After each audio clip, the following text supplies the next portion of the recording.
Daily Broadside, day 1025. I'll tell you a little story about a male Karen that I just dealt with.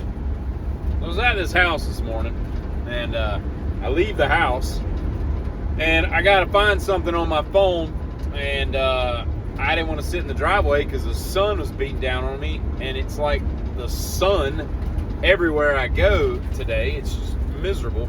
So I pull out of the house, I go 2 or 3 doors up, and I pull over at the first spot of shade on the side of the road. Now I'm in a residential country club neighborhood of 650, 700,000, all the way up to like $2 million homes. Obviously a nice neighborhood, very well manicured lawns, everybody looks out for each other, that kind of crap.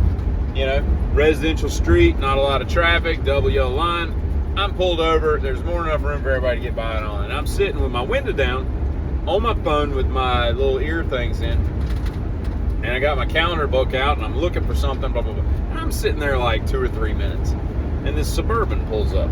He pulls right up to the yellow line with his window down, and I look up and acknowledge him, and he's like, "Can I help you? Do you need something?" Something like that, right? And I was like, "No." He's like, "What are you doing?" And I said, "I'm sitting here." And I did it just with that tone, because I don't like the way he came at me, right? Like, there's a couple different ways you can do this. That wasn't the right way. And I said, "I'm sitting here." He's like, "Well, this is my house." And I was like, "Okay," like that. And he says, "Well, you're in a van and my kids are home." I'm like, "Okay," you know, like that. And he's like, "Why are you sitting here?" I was like, "Because I can. It's a public street. That's why." Like that. And he's, you know, he doesn't really know how to respond to my aggression. Because I will match your aggression. I fucking promise you. I fucking promise you. Ask anybody that knows me. I will match your aggression. I am built for that. And so he then says, he rattles off a number of questions after that. He's like, "What are you here to do work in the neighborhood? Who do you work for? What company are you with?" Blah, blah, blah, blah. And just asked me like 12 questions. I go back to looking at my phone. I don't even look at him again. And then finally he says, "Do I need to call the police?" And I turned my head and I was like, "Yes, I think you do. You should call them right now." Like that. That was the last thing I said to him.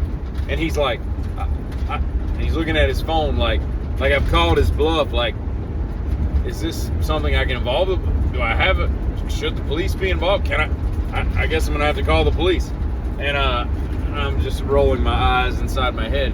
He then goes on more to say, you know, "I'm not trying to be a dick. I just need to know what you're doing here." To which I would have said, if I wanted to engage with him further, if you'd have come up to me, pulled up and said, "Hey, sir, this is my house. Everything okay?" I'd have been like, yeah. I just pulled over to look for some directions or whatever.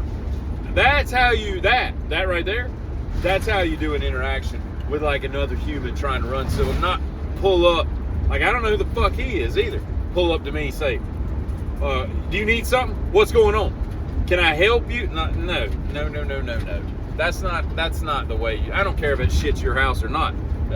You don't own the property that I'm currently parked on. So, and what the hell did he think I was doing? Like, oh, go in there and steal his kids? Like, that would be the dumbest thing ever. I'm sitting out in front of the house for 5 minutes. What am I planning the crime at the scene of the crime? Like, that's dumb. I'm gonna steal his car. How am I gonna drive this one?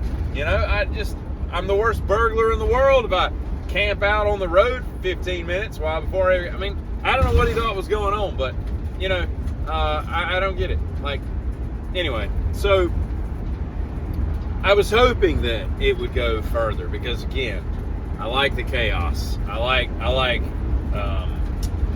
it when people, like, you know, get into stuff. I like male Karens. I think they're funny.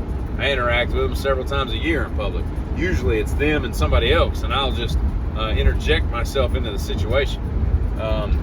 But in this case, he kind of backed down, you know, and he wasn't as badass as he thought he was as the conversation went on. And I think he did feel kind of stupid because at the end of the conversation, he was basically just talking to himself because I had stopped talking to him. I was just looking at my phone. So after he left, he finally drove off, pulls into his driveway. I never paid him any more attention. Sitting there on my phone, I was like, I'm going to finish what the hell I was doing. So I sat there for about another 3 or 4 minutes, found what I needed, packed up to leave, and I go to check my rearview mirror, or my side mirror, before I pulled out, and he's standing at the end of his driveway on the phone. You know the black guy in the meme with the glasses where he's like, hey, that guy? He's that guy. He's a white version of that meme, right? And he's on the phone with, I guess, the police. I don't know. And part of me wanted to just hang out till the police got there, but I had other shit to do. And I'm thinking to myself, you know, it would be interesting to see what the police do, because clearly he can't articulate anything suspicious I've done. Ipso facto, ergo, that means they don't have reasonable suspicion because they won't be able to articulate anything. It's a complete waste of everybody's time. I don't understand. Like, I get it. Like, protect your property. Like, look out for stuff and all. But, I mean, if it's 2 o'clock in the morning, maybe that's suspicious. It was 10 o'clock in the morning, and I'm in what looks like a painter's van. There's only 74 million of these bastards rolling around. You know, like that's not really the vehicle for the vehicle-borne crime thing. You know, I don't know, it just set me off the wrong way. So anyway, be kind to people. You know, quit being a dick. And then when you are a dick, you don't get to then say, I'm not trying to be a dick, because you are a dick. And by stating that doesn't mean that you aren't. You're still a dick. So to that guy, he's still a dick. Anyway, y'all have a good one. Giddy.